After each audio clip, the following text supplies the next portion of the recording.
Joker, un análisis profundo de la caída de Arthur Fleck, que transforma a un hombre en un monstruo. ¿Es una falla inherente a su naturaleza, una semilla de maldad que nace con él, esperando el momento adecuado para germinar? ¿O es una falla en nuestra propia naturaleza, en la sociedad que lo rodea, que lo moldea, que lo ignora y que finalmente lo quiebra? La película Joker de 2019, dirigida por Todd Phillips, no se conforma con respuestas fáciles.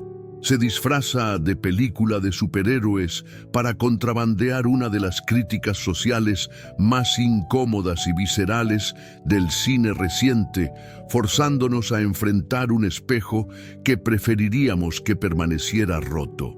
La narrativa de Phillips, coescrita con Scott Silver, se sumerge en las profundidades de la psique de Arthur Fleck, un hombre marginado que se convierte en el icónico villano de Gótica.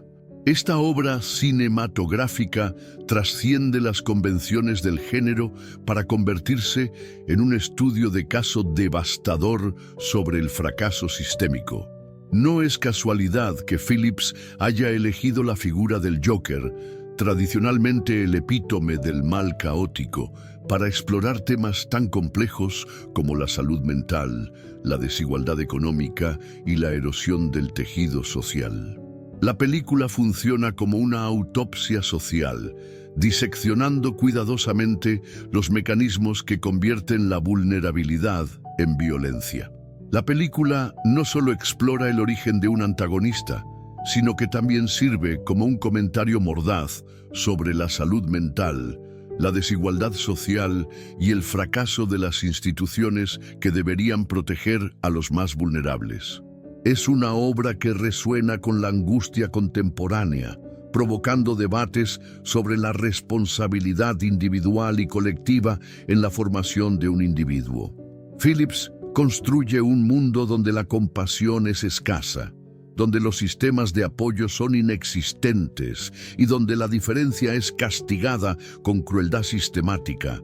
La complejidad de Joker radica en su capacidad de trascender el género de superhéroes, ofreciendo un análisis profundo y perturbador de la sociedad moderna. La película desafía al espectador a cuestionar sus propias percepciones sobre la locura, la violencia y la responsabilidad social, evitando respuestas simplistas y sumergiéndose en un territorio moralmente ambiguo. Es precisamente esta ambigüedad moral lo que hace la película tan incómoda y, paradójicamente, tan necesaria. La actuación de Joaquin Phoenix como Arthur Fleck es fundamental para esta exploración, transmitiendo la fragilidad y el dolor de un hombre al borde del colapso, haciendo que su transformación en el Joker sea aún más impactante y comprensible dentro del contexto narrativo. Phoenix no interpreta a un villano tradicional, sino a un hombre quebrado cuya transformación se siente inevitable y de manera perturbadora, lógica.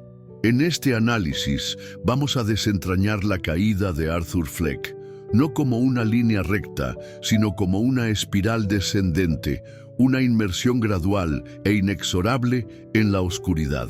Y vamos a demostrar que su transformación en el Joker no fue una elección consciente, sino la conclusión lógica e inevitable de una vida marcada por abusos sistémicos, negligencia social y, sobre todo, por la más corrosiva de todas las fuerzas, la indiferencia.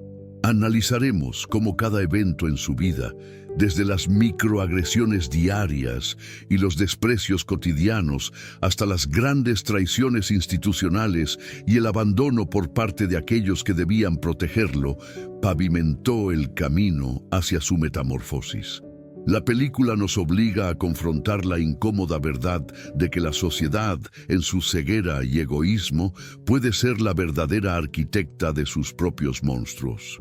La historia de Arthur no es única, es representativa de millones de individuos marginados que luchan en silencio, invisibles para una sociedad que prefiere no ver su sufrimiento. Phillips construye meticulosamente cada elemento del descenso de Arthur, mostrando cómo la acumulación de pequeñas crueldades puede resultar en una catástrofe humana de proporciones épicas. Quédate hasta el final para descubrir la pregunta más aterradora que esta película nos obliga a hacernos sobre nuestra propia sociedad. Nuestra historia comienza en la ciudad gótica de 1981, una metrópolis asfixiada por la suciedad, la indiferencia y la creciente disparidad social. Gótica es retratada como una ciudad en colapso, donde la infraestructura se desintegra, la criminalidad prolifera y la esperanza es un lujo que pocos pueden pagar. Las calles están cubiertas de basura, literalmente y metafóricamente, reflejando una sociedad que ha perdido la capacidad de cuidar de sus miembros más vulnerables. La cinematografía de Lawrence Sher refuerza esta sensación de decadencia. Los colores desaturados, la iluminación opresiva y los espacios claustrofóbicos crean un ambiente donde la desesperanza es palpable.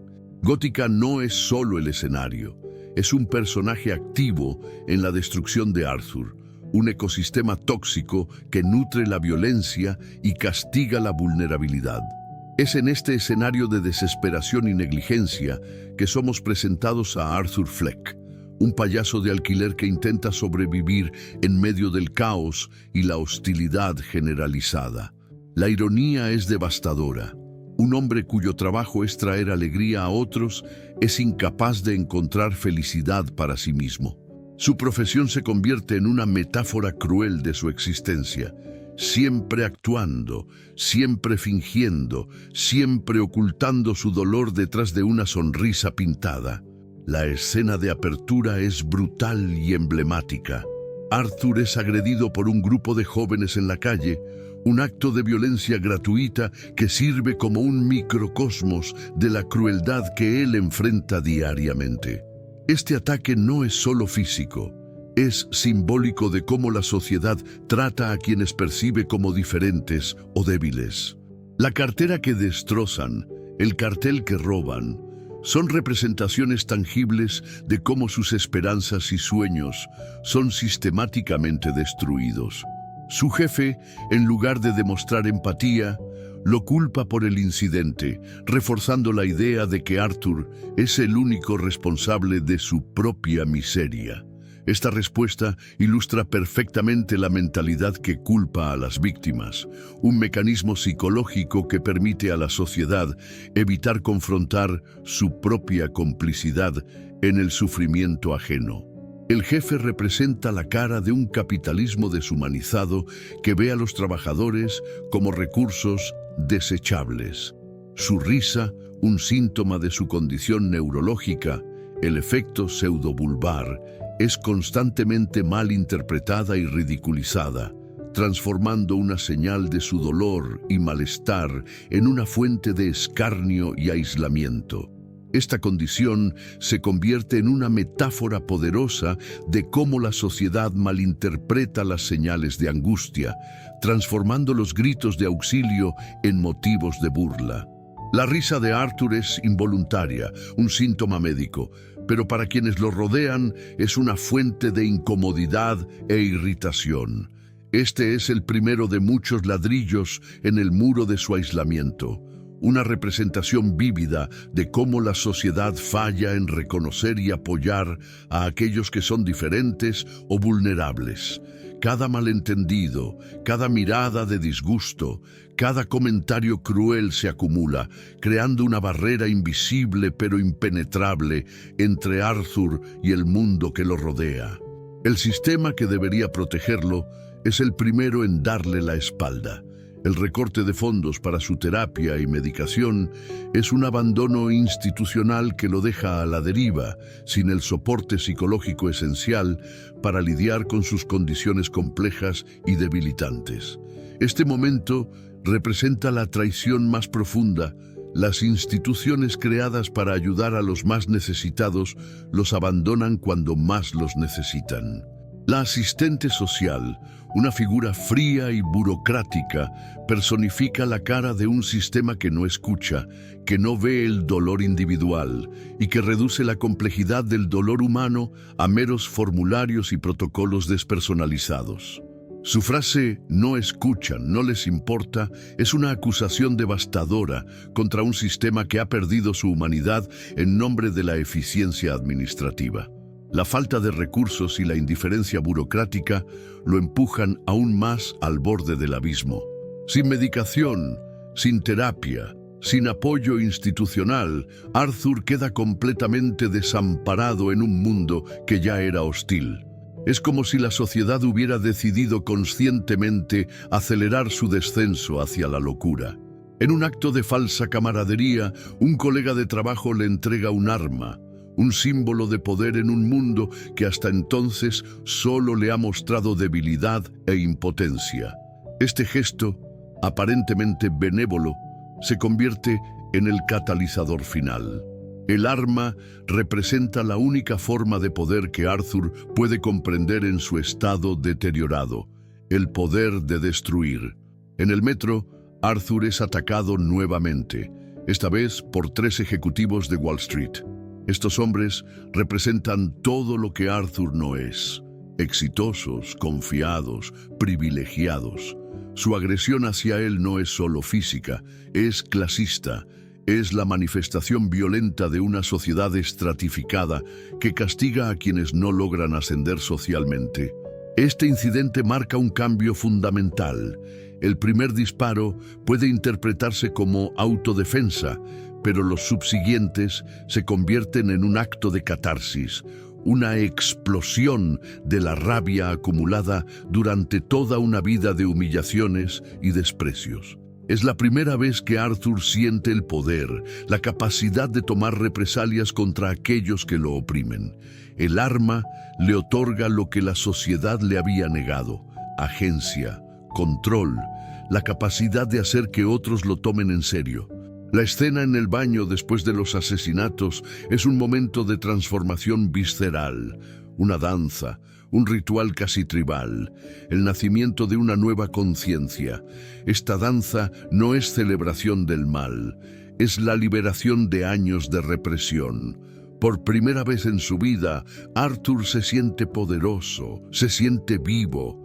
La música que acompaña esta escena es hipnótica, casi religiosa, sugiriendo que estamos presenciando no solo un asesinato, sino una especie de renacimiento. ¿Alguna vez te has sentido tan invisible que harías cualquier cosa para ser visto? La invisibilidad social de Arthur es un tema central que resuena con millones de personas marginadas. La búsqueda de reconocimiento y validación, incluso a través de actos extremos, refleja la profunda soledad y alienación que experimenta.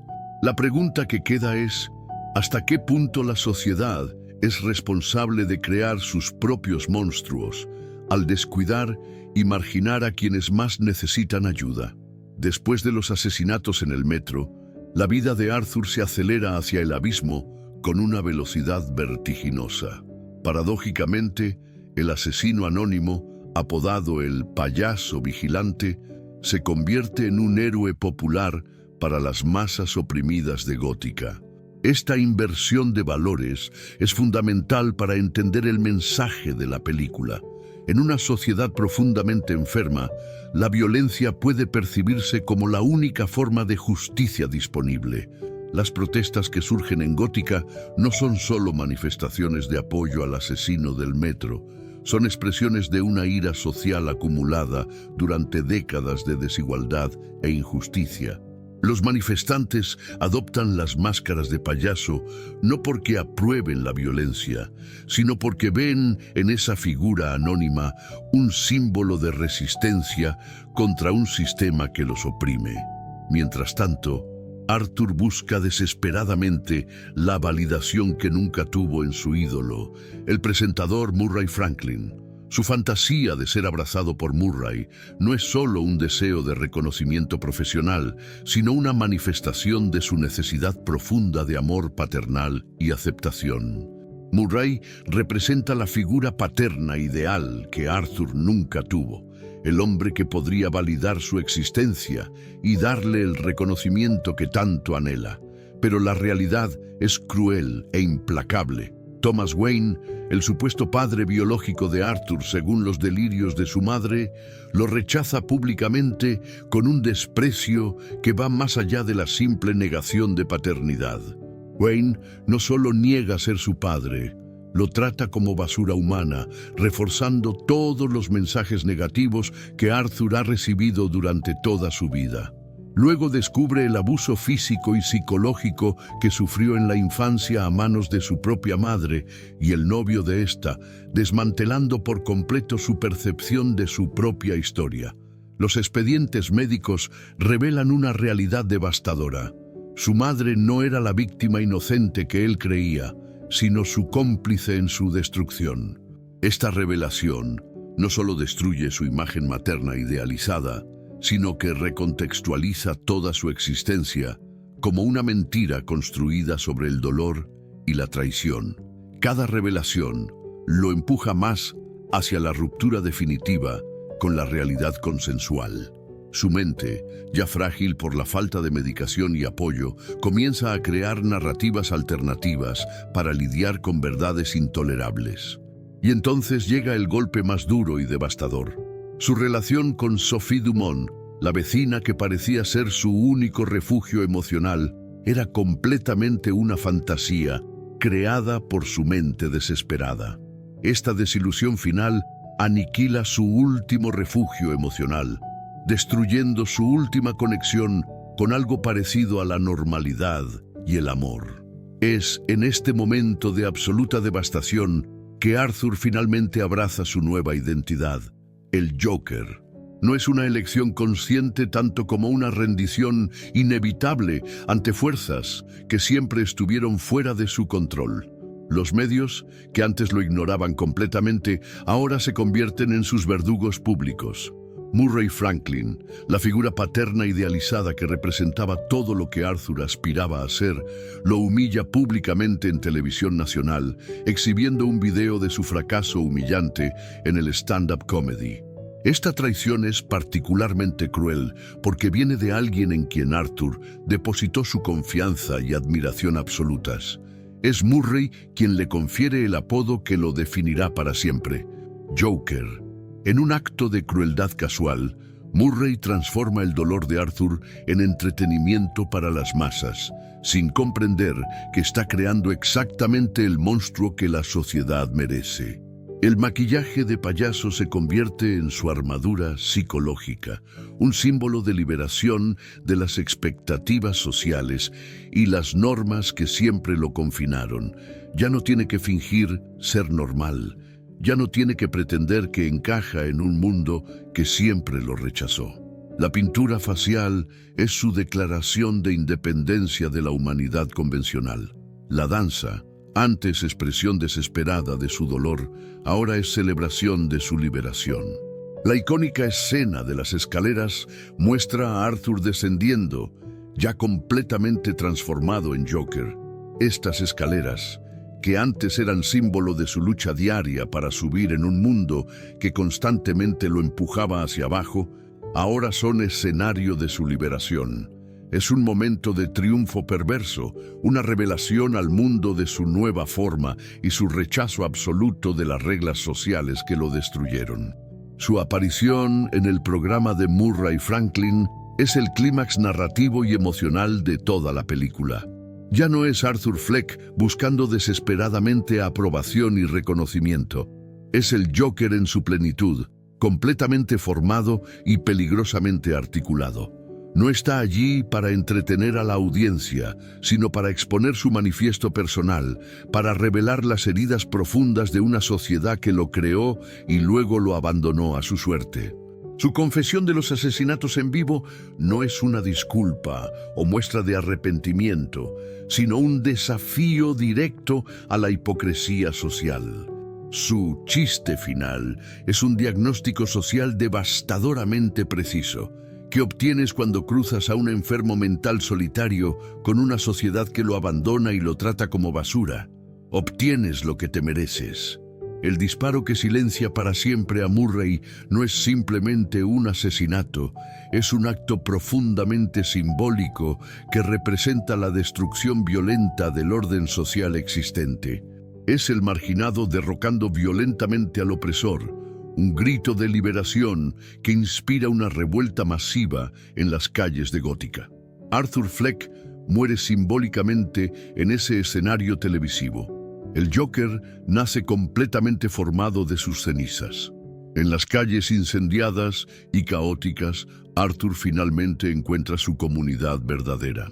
Ya no es un hombre solo y aislado, luchando contra un mundo hostil, sino un símbolo vacío pero poderoso en el que una población desesperada y enojada proyecta su ira acumulada durante años de opresión sistemática. Cuando la multitud de manifestantes lo rescata del coche de policía accidentado y él se levanta triunfante sobre el vehículo, ensangrentado pero sonriente, está celebrando no solo su liberación personal, sino la liberación colectiva de una sociedad entera de sus represiones. La película nos lleva de regreso al Hospital Arkham, donde todo comenzó y donde todo termina. La risa del Joker ya no es de dolor, sufrimiento o incomodidad neurológica, sino de triunfo absoluto y comprensión total de su lugar en el mundo. ¿Cuántos Arthurs nos rodean diariamente, completamente invisibles para nosotros, al borde del abismo emocional y psicológico, necesitando desesperadamente solo una pizca de empatía genuina que nunca llega?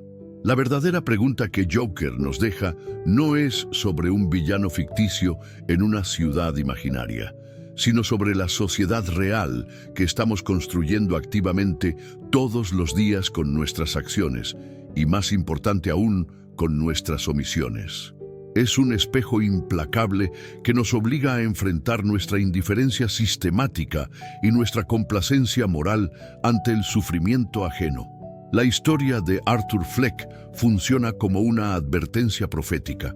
La negligencia social, la falta de empatía y el abandono institucional pueden tener consecuencias devastadoras e impredecibles que eventualmente nos afectarán a todos. ¿El Joker es un villano despreciable o una víctima de circunstancias inhumanas? ¿O es, de manera más perturbadora, ambas cosas simultáneamente? Esta ambigüedad moral fundamental nos obliga a replantear completamente nuestras nociones simplistas de bien y mal, de víctima y victimario, de responsabilidad individual y colectiva. Si este análisis te hizo reflexionar profundamente sobre estas cuestiones incómodas, imagina lo que hemos preparado para nuestro próximo video sobre la serie Succession y sus mecanismos de poder. No olvides suscribirte y activar la campana de notificaciones para no perderte nuestros análisis cinematográficos.